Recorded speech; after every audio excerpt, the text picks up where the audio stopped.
Have you gotten much support for your call? I mean, have other Republicans said they're going to vote with you next week?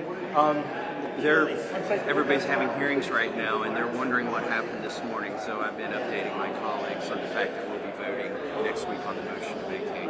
The Speaker says that this is the wrong motion at the wrong time. It's wrong for the country. What do you say to that? You know, something I left out of that press release that I should say is we really think that he should make a statement on Hakeem Jeffries' statement. Like, this is unprecedented, that somebody's foe in leadership, the leadership of the Democrat Party, would offer to save the leader of the Republican Party, and the Republican speaker hasn't even made a comment on that.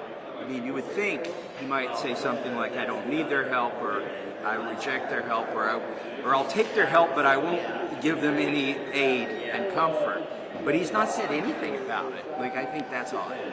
If this fails next week, will you try again? If circumstances were to change and it warranted trying again, it might be worth doing. But that's a long way out. I think the main thing that we'll get out of next week, if we don't succeed, is a list that people can use when they go to vote in primaries and general elections, both on the Democrat side and the Republican side. So you may be putting some of your folks in a tough spot. Well, if they do the right thing, it's not a tough spot. But I think this is a tough vote for a lot of people. They're going to try to claim that it's just a motion to table, and it's not the actual motion to vacate. But remember, if this vote doesn't make it to the floor, the motion to table is actually the vote on whether to save Mike Johnson or not. It's that simple. Is this going to marginalize you in the Republican conference at all?